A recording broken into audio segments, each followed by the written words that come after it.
नमस्कार दर्शक बंधु जय जगन्नाथ दर्शक बंधु आज अध्याय आम आलोचना करवा 2026 मसीहा अगस्ट मसरे मीन राशि भाग्यफल किपरि आपणकर राशि अधिपति देवगुरु बृहस्पति वर्तमान आपणकर राशि ठारू पंचम स्थान में कर्कट राशि चलन करुँच मासर प्रथमार्धरे से रवि प्रभाव में रे अस्त हो दुर्बल टिके रे देवगुरु बृहस्पति प्रभाव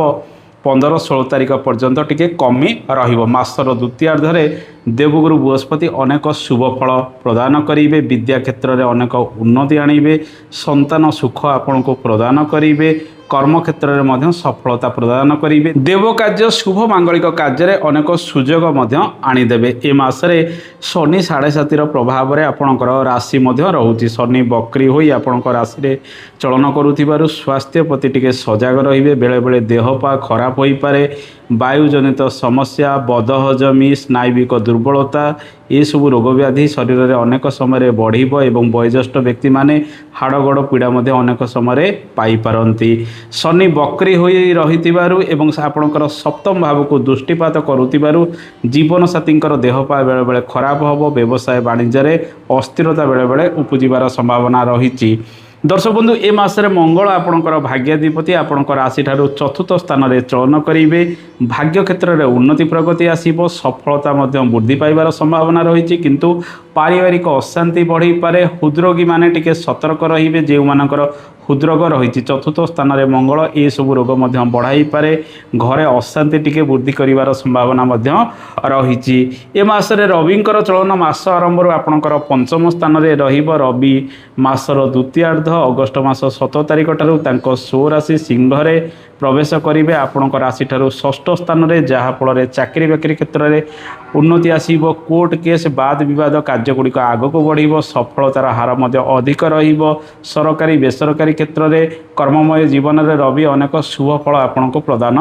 करेंगे दर्शक बंधु ए मसरे बुध ग्रहंकर स्थिति जो देखा मास आरंभ शो स्थान मिथुन रे से चलन करेंगे आपण राशि ठारू चतुर्थ स्थान में पंचम से चलन करेंगे 5 तारीख ठारू एवं 22 तारीख ठारू से षष्ठ स्थान में चलन करेंगे सिंह राशि रे दर्शक बंधु बुध आपण को मिश्रित शुभ फल प्रदान करेंगे 22 तारीख ठारू मास शेष पर्यंत बुध अशुभ रोथिबारु एही समय व्यवसाय वाणिज्य अस्थिरता दाम्पत्य जीवन में समस्या किसी बढ़िबार संभावना देखा ए मासरे शुक्र जे कि आपणकर राशि अष्टम भावर ग्रह शुक्रंकर चलन मास सारा आपण राशि सप्तम स्थान में रही शुक्र सेठारे नीचस्थ हो चलन करेंगे किंतु देवगुरु बृहस्पति कर्कट राशि उच्चस्थ हो चलन करुथिबारु नीच भंग राजयोग आपण राशि रोचे तेणु शुक्रंकर चलन सप्तम रहिले शुभ मांगलिक कार्य घर को प्रस्ताव गुड़िक आसे विवाह प्रस्ताव जदि घर को आसूँ फाइनाल करने चेष्टा करेंगे किंतु सप्तम शुक्रंकर चलन रहिले दाम्पत्य जीवन में बेले बेले मतभेद इत्यादि वृद्धि कराई जीवन साथी देह पा बेले बेले असुस्थ होता है जेहेतु शुक्र आपणकर राशि अष्टम भावर ग्रह होता दर्शक बंधु यही समय राहुंकर चलन आपणकर द्वादश रोथिबारु बद खर्च अनेक क्षेत्र में बढ़िबार संभावना रही केतु षष्ठ स्थान में चलन करेंगे शुभ फल वृद्धि कराइबे ए तो थिला ग्रह मानकर स्थिति आसंतु जानिबा ए मासरे संपूर्ण रूपे स्वास्थ्य किपर रहिबो शनि 7.5 प्रभाव में आपणकर राशि रहुची बुध ग्रह मासर द्वितीयार्धरे अशुभ रोथिबारु स्नायुविक दुर्बलता अस्थिगत पीड़ा वायुजनित पीड़ा आपण अनेक समय ए मासरे पीड़ित हो पारती हृदरोगी माने अधिक सतर्क टिके रही आवश्यक दर्शक बंधु ए मासरे संतान सुख आपन को भरपूर मिल 17 तारीख पर मास शेष पर्यंत नूतन गर्भधारण कर समय अनुकूल रही समय आप प्लानिंग इत्यादि करें माँ का स्वास्थ्य सामान्यतम पिता स्वास्थ्य रे अनेक उन्नति आसबार संभावना मसरे रही आपणकर कर्मक्षेत्र किपर आसतु से विषय जाना कर्ममय जीवन में सुख बढ़ समस्या किसी छोट मोट 16-17 तारीख पर्यंत कामर चाप टिके अधिक मानसिक टेंशन रे आपण रहिबे 17 तारीख पर मास शेष पर्यंत सरकारी बेसरकारी क्षेत्र में उन्नति एवं विभिन्न कार्यक्रम रे आपण योगदान देवे एही समय नूतन चाकरी बाकरी ठारू आरंभ करी नूतन पद पदवी क्षेत्र में वृद्धि परिलक्षित होबार संभावना रही देवगुरु बृहस्पति आपणकर राशि अधिपति एवं दशम भावर ग्रह होई पंचम स्थान में चलन करुथिबारु शिक्षा विभाग बैंकिंग सेक्टर एवं मैनेजमेंट सेक्टर में अधिक शुभ फल एसरे बढ़िबार संभावना रही दर्शक बंधु ए मसरे व्यवसाय वाणिज्यर स्थिति जो देखा आपणकर सप्तम शुक्रंकर चलन रोचे बुधंक चलन ए मासरे मिशामिशी शुभ अशुभ फल प्रदान कर 16-17 तारिख परठार व्यवसाय वाणिज्य को नहीं अधिक जत्नवान हेबे अधिक निवेश मासर द्वितीयार्धरे करेंगे ना 20 तारिख परठार मास शेष पर्यंत समस्या रहिबे व्यवसाय बंधु माने पार्टनरशिप रे मनमालिन उपजिबार संभावना रही कारोबार रे व्याघात किछि उपजिबार संभावना 20 तारिख ठार मास शेष पर्यंत रहिबो किंतु मासर प्रथमार्धटी व्यवसाय वाणिज्य को नहीं अनेक शुभ फल वृद्धि कराइबो एई समय भल लाभ मध्य व्यवसायी बंधु माने पाई पारंती जेहेतु एई समय शनि 7.5 प्रभाव रे आपणकर राशि रहउची शनिकर वक्र दृष्टि आपणकर सप्तम भाव को रहउची व्यवसाय भाव को रहउची तेणु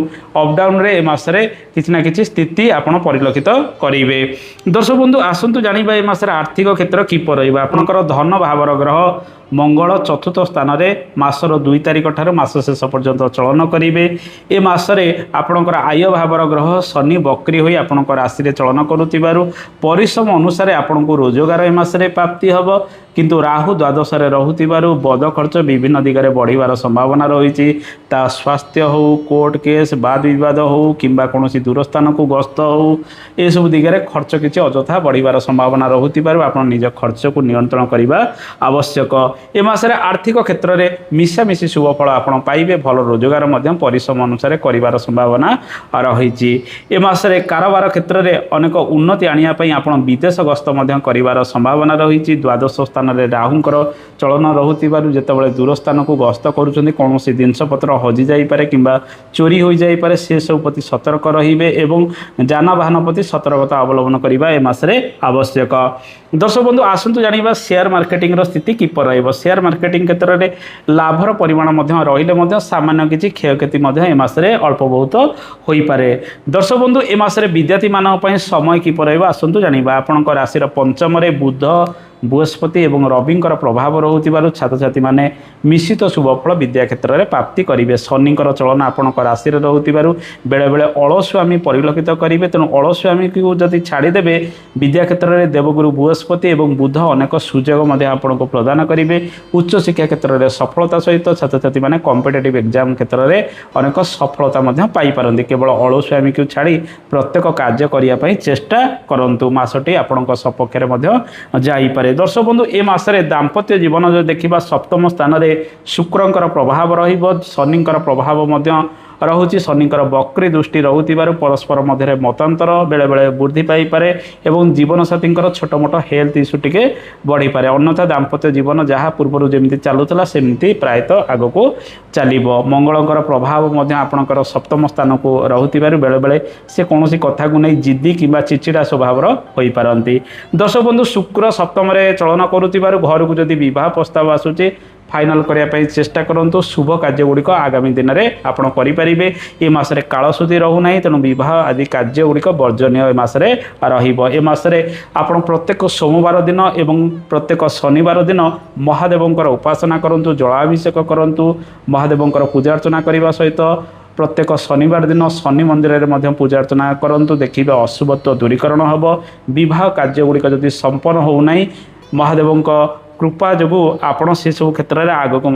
बढ़े। ए मासरे पारिवारिक जीवन जो देखा मंगल चतुर्थ रोथिबारु पारिवारिक अशांति टिके बेले बेले बढ़ाई पारंती किंतु जमीबाड़ी कार्य गुड़िक आग को बढ़ चाषी भाई माने परिश्रम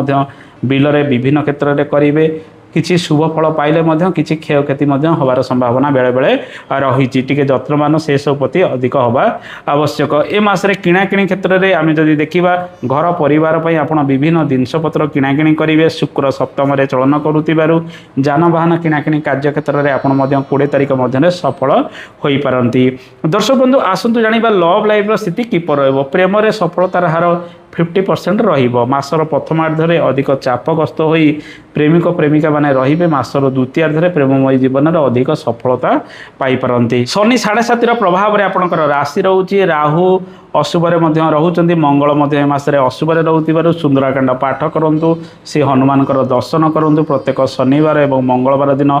आपण स्वामी स्त्री ଶ୍ରୀ ହନୁମାନଙ୍କର ପୂଜା ଅର୍ଚ୍ଚନା କରି ନଡ଼ିଆ ଭୋଗ ଲଗାଇ ପିଲାମାନଙ୍କ ଗହଣରେ ବାଣ୍ଟି ଦିଅନ୍ତୁ। ଅଶୁଭତ୍ୱ ଦୂରୀକରଣ ହେବ। କଳା ରଙ୍ଗର ଦ୍ରବ୍ୟ ଏବଂ କିଛି ଖାଦ୍ୟ ପଦାର୍ଥ ଆପଣ ଶନିବାର ଦିନ ବିକଳାଙ୍ଗ ଲୋକଙ୍କୁ ଦକ୍ଷିଣା ସହିତ ଦିଅନ୍ତୁ। କୁକୁର କାଉ ମହିଷକୁ ପ୍ରତ୍ୟେକ ଦିନ ଖାଇବାକୁ ଦିଅନ୍ତୁ। ଅଶୁଭତ୍ୱ ଦୂରୀକରଣ ହେବ। ଓମ୍ ଗଂ ଗଣପତାୟ ନମ ଏ ମନ୍ତ୍ରକୁ ଜପ କରନ୍ତୁ। ଗୋ ସେବା କରନ୍ତୁ। ଅଶୁଭତ୍ୱ ଦୂରୀକରଣ ହେବ। ଦର୍ଶକ ବନ୍ଧୁ ଏ ତ ଥିଲା ମୀନ ରାଶିର ଭାଗ୍ୟଫଳ। ଆଶା କରେ କାର୍ଯ୍ୟକ୍ରମଟି ଆପଣଙ୍କୁ ଭଲ ଲାଗିଥିବ। କାର୍ଯ୍ୟକ୍ରମ ସମ୍ପର୍କରେ ମତାମତ ଦେବେ। ଆଜି ତ ସମୟ ହୋଇଯାଇଛି। ଆଜି ପାଇଁ ଏତିକି। ନମସ୍କାର। ଜୟ ଜଗନ୍ନାଥ। ଧନ୍ୟବାଦ।